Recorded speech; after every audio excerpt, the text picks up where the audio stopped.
So, make a long story short, it was after I got busted, I bailed out, and obviously I didn't cooperate with the feds, so they actually ended up kicking me to the state system because the weight was a bigger deal in the state than it was in the feds. So, and they were working my old partner anyway pretty hard. So, they ended up kicking me to the state, and I bailed out and hired really the best drug attorney in the business at the time, this guy named Jim Lawson and his partners.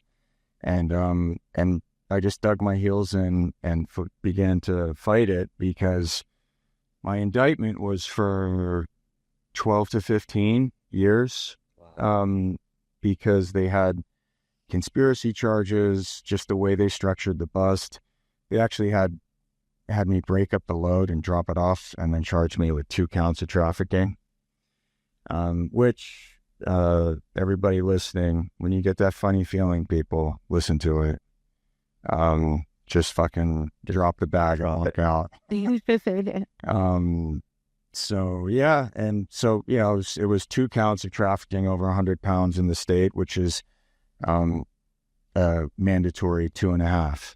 So those were 5 and 5, and then they actually set the bust up within what they believe to be within 1,000 feet of the Natick school's property, and of course these are all charges that you need to have the time and money and resources to unravel yourself. Otherwise, that's how these poor fucking people start taking these huge plea deals, because a lot of the charges that they end up bringing against you in indictments are bullshit. Right. They're just like add-ons, and it's all designed to lean on you. So, the indictment was rough. Bailed out, hired the big shot attorney, and just kind of went on with our life, really. And you were with Lisa at the time? Yeah. Okay. Yeah, just went on with Newly. Yeah. That must have been a bit of shock. Yeah. Yeah. Yep. And then I fought that case, and for 15 months, I had 15 pre-trial hearings with my lawyer. In 15 months, 15 pre-trial hearings. And I had a prosecutor in Middlesex Superior who was not budging on, he wanted me to basically do 8 to 10. He knew that I had a history, and I was, definitely playing I have no previous charges. Obviously, I was, a white, middle-class, privileged human. So I had a lot of things going for me, and, I was leaning into those pretty hard, and this guy didn't fucking care at all. It was just like, nah. And so I was more or less prepared just to stay on bail and continue to fight it.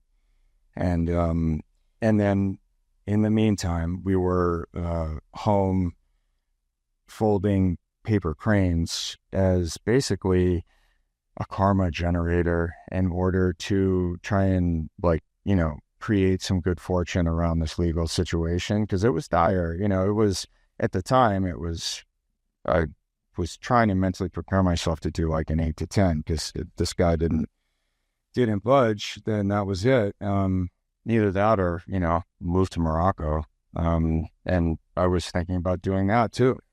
Yeah. So, on my, I think, 14th or 15th pretrial conference, I went to the old Cambridge courthouse and went through security and was getting into the elevator, held the door, and a woman got into the elevator, and we rode the elevator up to whatever it was, the 7th or 8th floor. And that was my new prosecutor. The old prosecutor had been transferred off of my case out of Middlesex County, and this new young woman had been transferred onto my case. And I'm not going to get into her story, but it is also there's a story there as well. But she was basically getting into law to go after violent criminals. And the very next day, my lawyer got the call and was like, "Hey, I see you guys have been coming to court a lot. I don't really give a shit about the Swede thing, but he's got to go to he's got to go to prison. So like, it's just not going to be a probation thing. He's, this is a deep case. So, the absolute bare minimum I can hand him is a 2.5 to 3, but we're going to need heavy supervised probation afterwards. And they made me pay my felony fines as like a stipulation of my plea. So I'm one of the only guys you ever met who like went to court with, a fucking fat check to actually pay them to take me into custody. That's why. Yeah, Can you share the number? It's $25,000 per charge. And there's 3 charges, right? Two. The 2 trafficking charges. Yep. The 1,000-foot radius of a school, they didn't. So we had to. That was no. Those were right on the indictment. Those were non-congruent, non-stackable, mandatory 2.5-year charges. That was 5 years of the indictment. So we had to hire our own private investigators, and this was 2006. So Google Earth was like new, and we did like the Google Earth. Now it was like, I think this is more than 1,000 feet to like the house. You can dig. There's a little tape measure in the. Yeah, I did it. I just did it myself, and then I called Jim and was like, "Yo, we have to go measure." We were going to measure it anyway, but I was pretty sure at that point we were good. And sure enough, it was like 100 feet off or something. 1,100 feet. Yeah. Wow. Yeah. By the skin of your teeth. Yeah. So paper crane really came from this meditative or karmic practice where you were literally origami folding paper cranes.